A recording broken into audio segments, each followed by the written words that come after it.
has to stop collecting Americans' phone records? No, and that is what's interesting about the ruling, is that they did not order that the collections stop. What they essentially said, they kicked it back to Congress. The law under the Patriot Act that authorizes this program expires at the end of the month. So the judges essentially said Congress has to deal with this in a matter of weeks, so we're not going to preemptively say that they have to end it. So now they essentially have three options. They can reauthorize it as is and essentially ignore the court ruling, which I think is a tremendous amount of support from Republican leadership.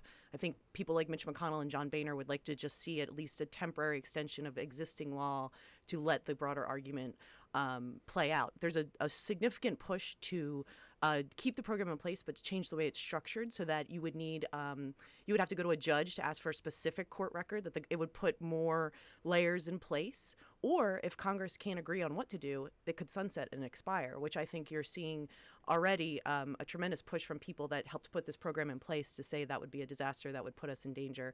But there's a lot of people in Congress that say we do not have the evidence to know that this program has ever stopped a terrorist attack, preempted a terrorist attack, and we can't definitively say it makes us safer.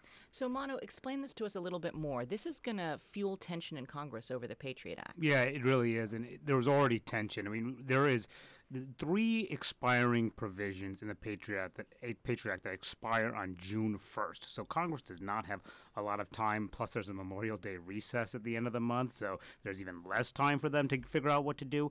The three expiring provisions, one deals with the issue of lone wolf, the so-called lone wolf actors who are not directly connected to a terrorist organization, being able to surveil them, as well as roving wiretaps when a terrorist suspect is moving around, being able to continue to monitor their activity. And the other is the bulk collection of data. So that is all wrapped up in this debate in Congress and how to deal with these three key authorities.